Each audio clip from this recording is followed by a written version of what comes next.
Hello, greetings from Axanta Business Solutions.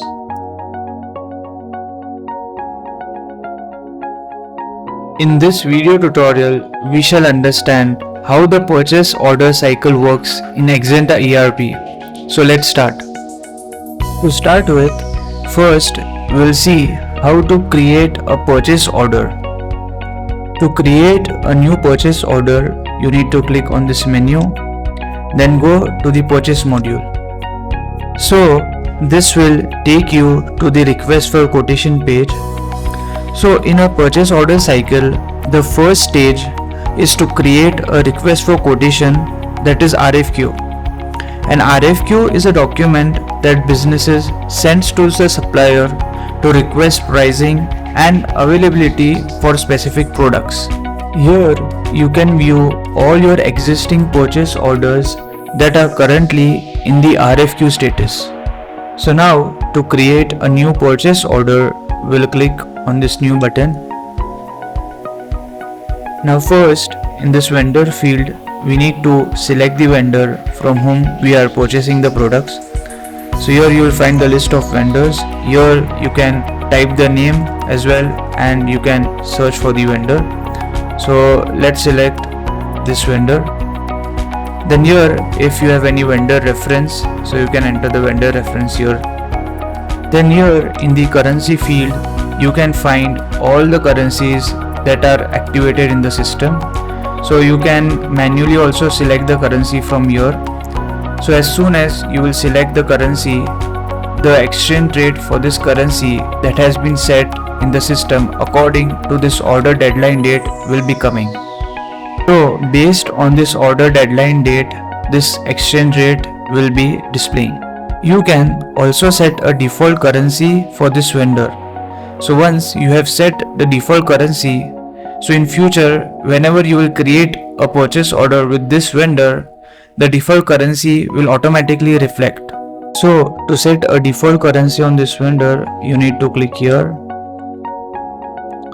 Then under the sales and purchase tab, in the supplier currency field, you can select the default currency. So for example, euro is the default currency for this vendor. So you'll select euro, you'll save this. So now whenever you will create a purchase order with this vendor, so let's select, and whenever you select this vendor, automatically the default currency will be coming here. For this demonstration, we'll change the currency to the base currency. Then if your supplier has given you an expected arrival shipment date, so in this expected arrival, you can enter the expected arrival date of their shipment. Then here in the delivery to field, here you can specify the location, that is warehouse or store, where you want to receive the shipment. So for this example, we'll select main warehouse where we will receive the shipment. Now to add product details, you need to click on add a product.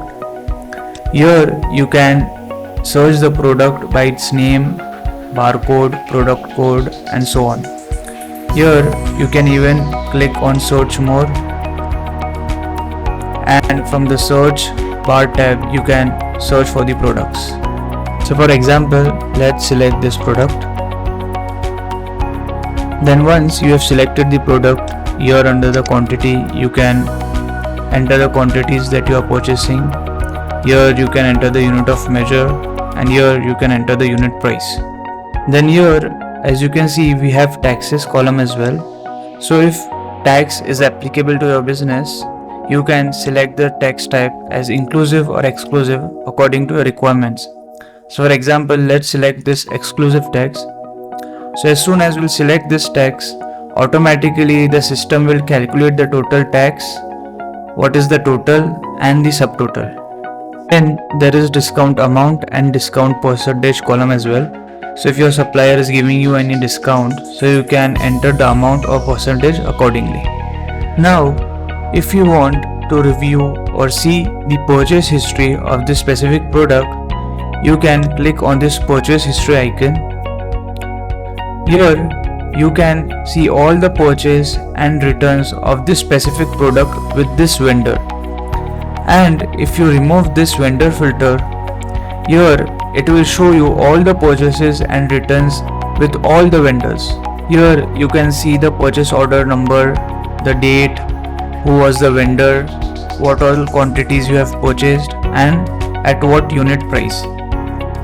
So now similarly you can enter multiple products and enter the details accordingly. So once you have entered all the details, you can see the status of this purchase order is in RFQ. So now if you want to print this RFQ, you can use this print RFQ button, or if you want to send this RFQ to a supplier by email, you can use this send by email option. So the document which will be getting printed or which you will send to a supplier would be an RFQ document, as the status of this purchase order is in RFQ. Now we shall see how to confirm and process the purchase order. So for this demonstration purpose, we have already created a purchase order with multiple products and other necessary details. And here, as you can see, the status of this purchase order is in RFQ. Now let's say if you want to see that what all margins that you are getting on this purchase order for specific products, so for that you need to click on this purchase lines. Then here we have something called as margin percentage column. So here you can see that what all margins you are getting product wise from this purchase. Now here, as you can see, this first product is showing in red. That is because the margin is in negative. Now we will confirm this order. So to confirm this order, we will click on process order, and here we will click on confirm order. Here you also have the save preference option. So if you mark this option, so next time when you will process the order, by default automatically this confirm order option will be selected.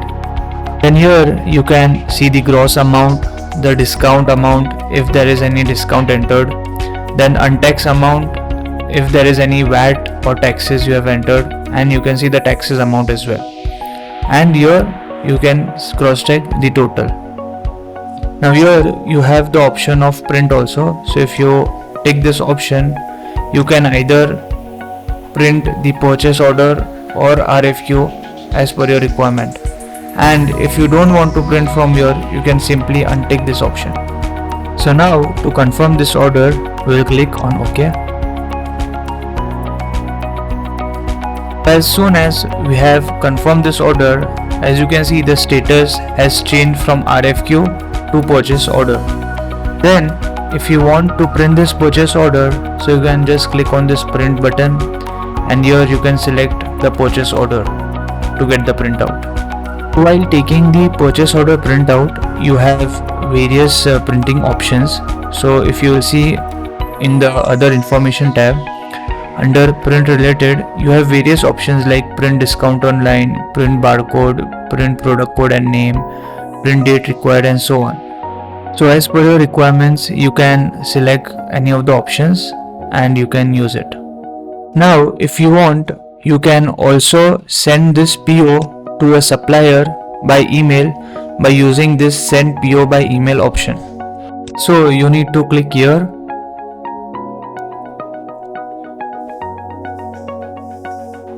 and this wizard will be opening. So here, as you can see, this is the standard message that will be there. So if you want to edit or change the text, you can do that. Then here, as you can see, this PO document is also attached to the email, and if you have any other documents related to this PO, you can also attach that. And then now you can click on this send button.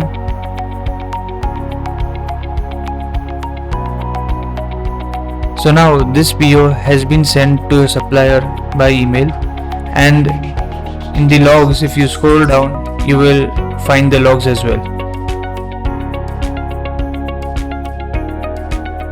Now we shall see how to receive the goods and validate the inventory.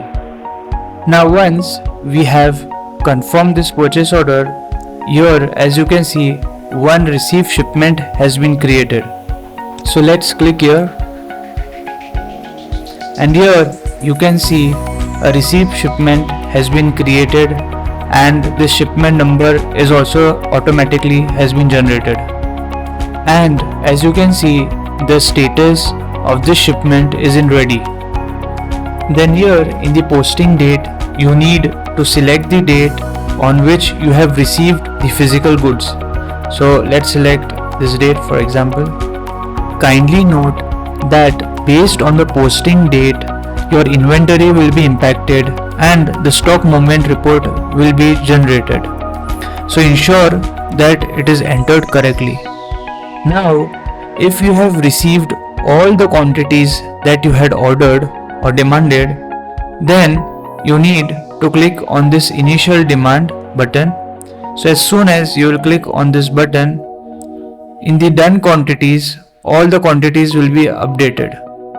So once these done quantities are updated, now we will click on validate and validate this shipment.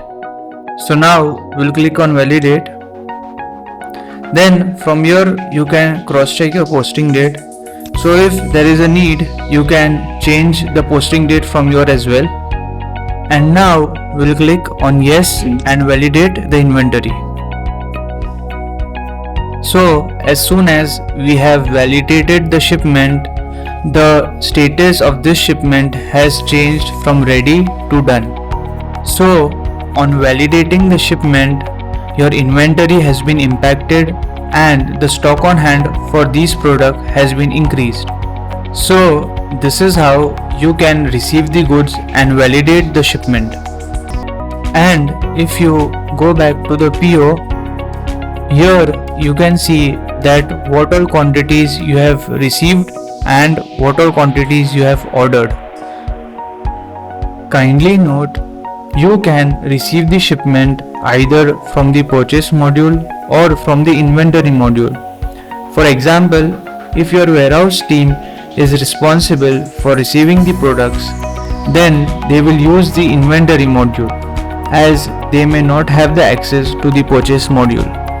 To receive the shipment from the inventory module, you need to go to the menu and go to the inventory module. Then in the common forms you will find receipts and deliveries. So you need to click on receipts, and here you will see all your incoming shipments along with their references, their PO number, their date, who was the partner, and so on. You can also see the statuses of these shipments. You can also apply various filters as well. So for example, if you want to see only those shipments whose status isn't ready, so you need to just click on filters, and here you have the ready status. So if you will click here, so here only those shipments will be coming whose status is ready. Similarly, you can also filter out the shipments based on the PO number. So in the search bar like this, you can enter the PO number and you can search by source document. And here as you can see, with the help of PO number, you can filter out the shipment as well. And then whatever shipments that your warehouse people want to receive, they can just click on that shipment and they can follow the same procedure. Now once we have validated the shipment, now we shall see how to create and process the vendor bills. So after validating the shipment, if you will go to the PO, so here you will see that this create bill option will get displayed. So to create a bill, we'll click here, and here as you can see, a draft bill has been created. And if you see the status of this bill, it is in draft. Then you can fill in various details such as bill reference, payment reference, recipient bank, payment terms, and so on. Then you can enter the bill date as well as the accounting date. Kindly note, the financial impact will be based on the accounting date entered. Once you have entered all the details, you can click on this confirm button and post the bill. And if you just want to save this bill, you can just click on this save manually button option. So now we will confirm this bill. So we'll click on this confirm button. And here, as you can see, the status of this bill has changed from draft to posted. This is how you can create and post the vendor bill. And then if you go back to this PO and if you see under other information tab, you will see the receipt status fully received and billing status is fully billed. Now we shall see how to register the payment. To register the payment, we will click here on the vendor bills. Then here this register payment option will be displayed. This register payment option will be only coming when you have posted the vendor bill. So now we will click on this register payment button. And then this wizard will be coming. Then here in the journal you can select the payment method, either you are paying by bank or cash. Then here you can select the payment date on which you are doing the payment. Then here in the memo you can add additional information if you want. And here you have also option to enter the recipient bank account.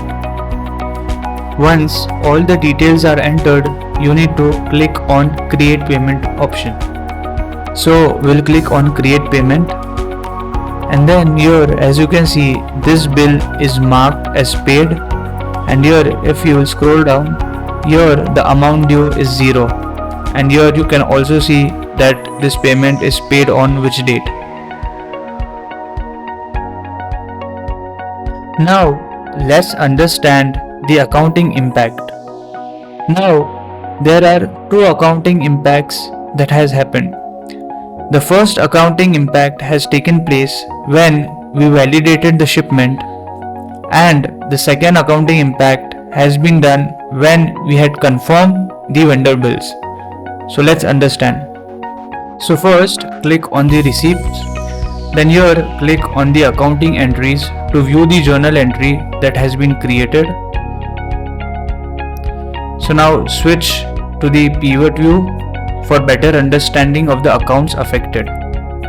So as you can see that these two accounts are impacted. One is inventory valuation account and the second is stock interim received account. So basically the shipment value amount has been debited to inventory valuation account and is been credited to stock interim received account. This stock interim received account acts as a controllable account which will be eventually knocked off at the time of posting the vendor bill.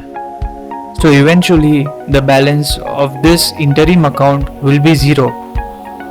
Now let's understand the accounting impact on vendor bills. Now click here on the vendor bills, then here click on the journal lines. Again change the view to the pivot view, and here as you can see these three accounts have been impacted. So here as you can see the interim account has been debited with that value and accounts payable has been credited and the tax paid account has been debited. This tax paid account will be only be affected when there is VAT in the purchase order. So this is the workflow of the purchase order in AxantaERP.